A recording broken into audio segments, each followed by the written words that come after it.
नि बिचमा एउटा कुर्सी क्या कुर्सी बिचमा राख्नु के अनि कुर्सीमा अडेस लागेर बस्नु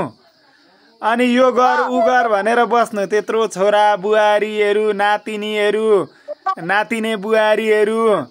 अनि छन् तपाईलाई के को त्यो माला साला बुनिराख्नु पर्या त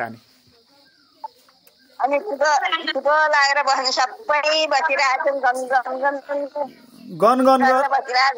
गन गर्नु अनि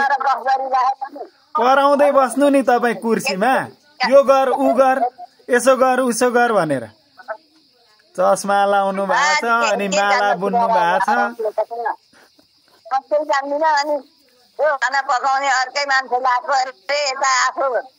मसिनो भुराहरूलाई मात्रै खाना दिँदैछन् केही गरेका छन् कसैले केही गरेका छैन आफै बसेका छन् केही गरेका छैन कामै छैन अनि तपाईँ माला बुनिरहनु भएको छ अनि कामै भयो त त्यो पनि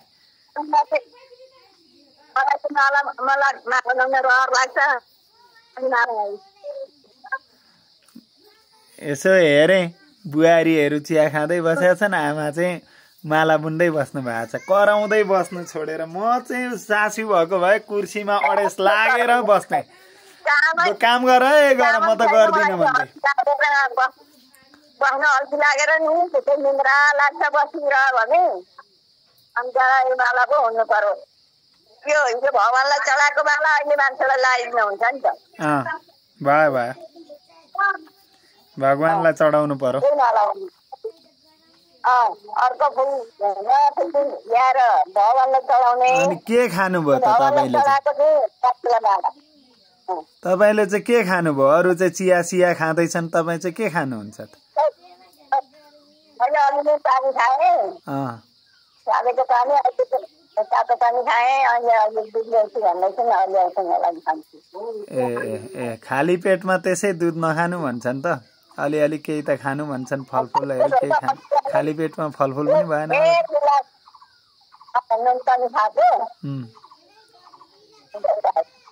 ए भइगयो त त्यसो भने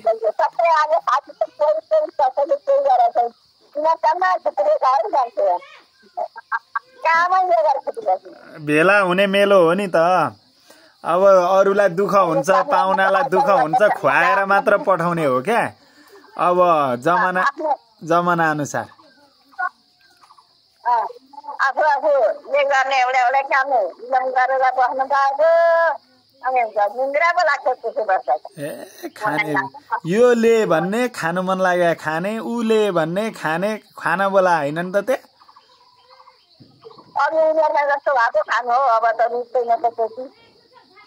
जे थोरै थोरै खाने जे रुच्छ त्यही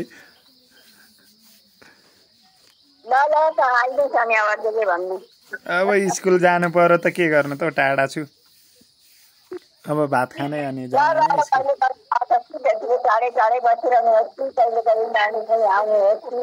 खै नजिक आम भनेको अब खै के हो के मिलाउनु पर्ने कसलाई के भन्नु पर्ने भनसुन गर्नुपर्ने कतिले सुन्दैनन् कतिले सुनिदिन्छन् कतिले गरिदिन्छन् कतिले जस मात्र लिन खोज्छन् कतिलाई ढोग्नु पर्ने हो कतिले फेरि माया गरेर पनि गरिदिन्छन् अब के हुन्छ हेरौँ अब भगवानलाई सम्झी मैले सम्झिने भगवान भने तपाईँ हो भगवानलाई सम्झी म भगवान होइन भगवानलाई सम्झिन्छु अनि म यस्तो काम गर्छु भगवानलाई भनेर अर्पण गर्नु मनले अनि त्यसपछि गर्ने पनि भगवानलाई आराधना गर अब सरुवा आउँ भनेको आमा छोरासँगै बसौँ भनेको कहिलेकाहीँ यसो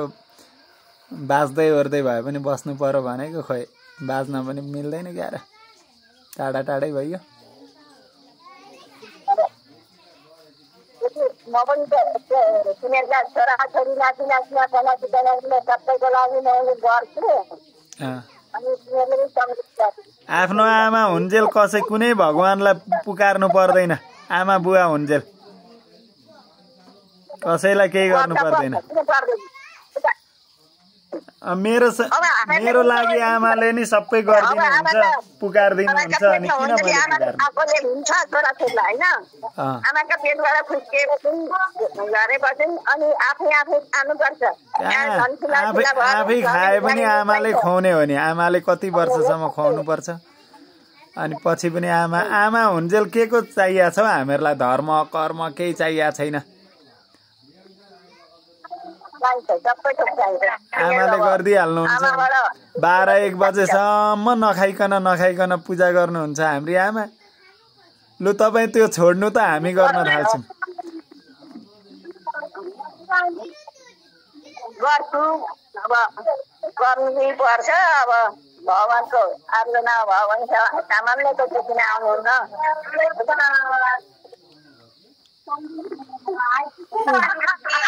ल म अब राखेँ अब गएँ ल